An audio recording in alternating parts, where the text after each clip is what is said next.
Hi, everybody. My name is Anandita Mishra, and I'm the Associate Litigation Counsel at the Internet Freedom Foundation in India. I'm joined today by my colleague, Tanmay Singh, who is the Senior Litigation Counsel at the Internet Freedom Foundation. Today, we're both here to talk about the Digital Patrakar Defense Clinic, or the DPDC, as we call it.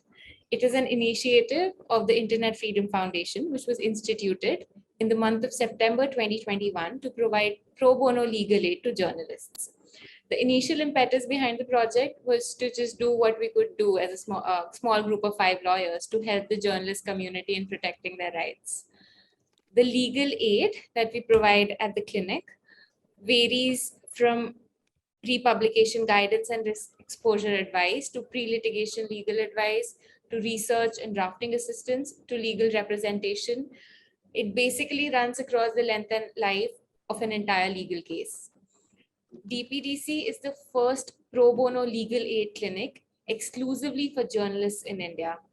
Between September 2021 and April 2022, we have organized 33 clinic consultations where we have been able to assist 29 journalists.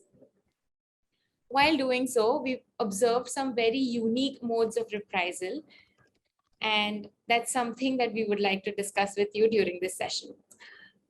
3 journalists reached out to us for advice regarding criminal and civil consequences faced by them as reprisal.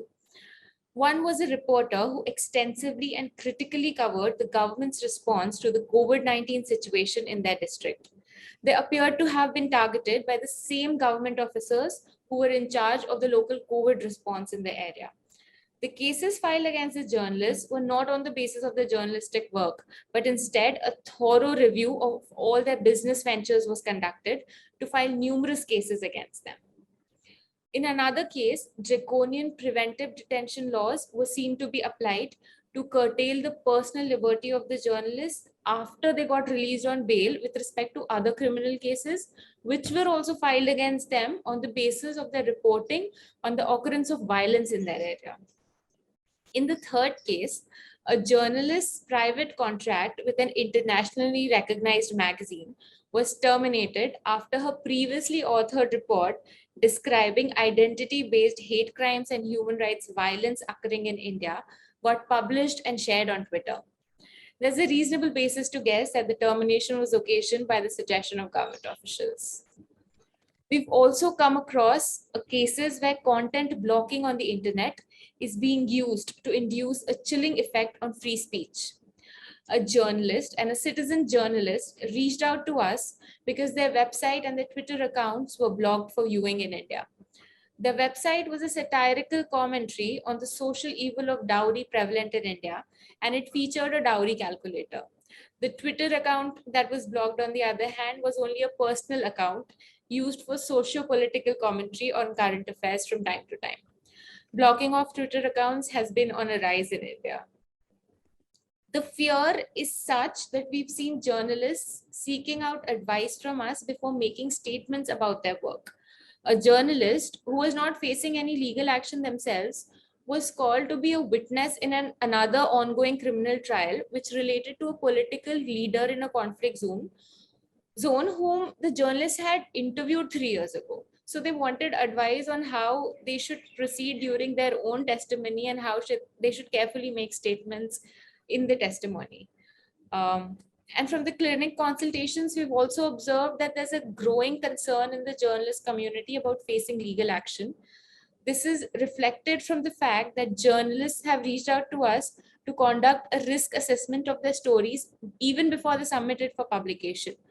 2 journalists have reached out to us for pre-publication advice on their work, which critiqued the actions of the governments in power. With the rising number of cases against journalists on the rise on sedition in India in the recent past, the journalist community seems to be approaching work with caution and a sense of fear.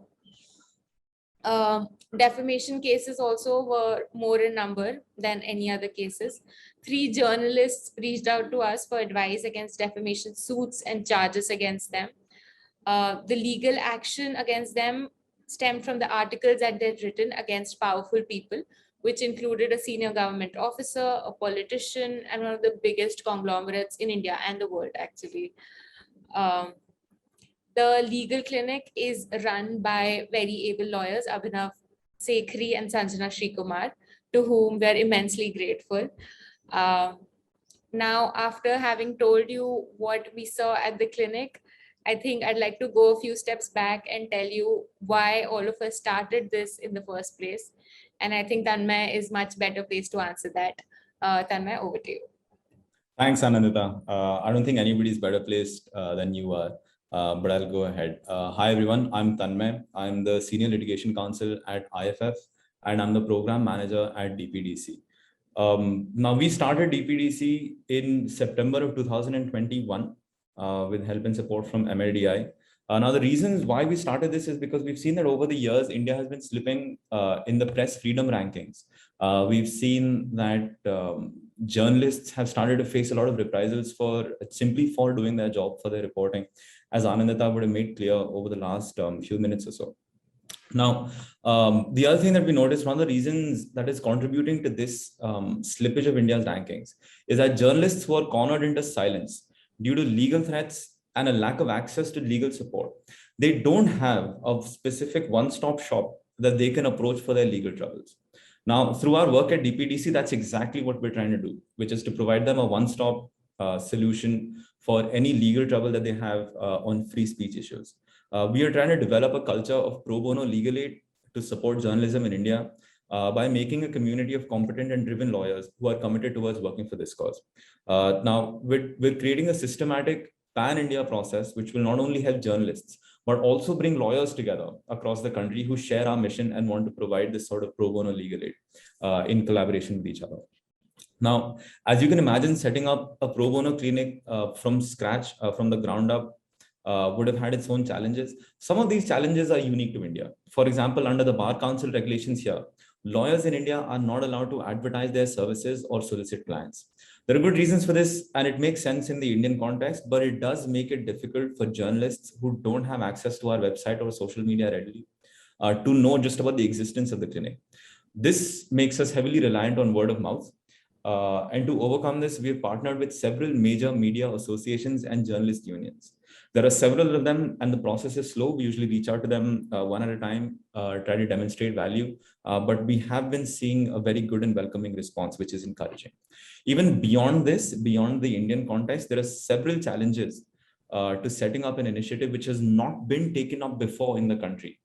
It requires a lot of groundwork to make a database of lawyers who share the same values as us, are willing to put in their time and effort in pro bono work such as this, because a lot of journalists, particularly from the regional parts of India, as you start moving beyond the metro cities, the metropolitan cities, are very short on resources and are usually the ones who are the first to get into trouble with the government if their reportage doesn't follow the line that has been set.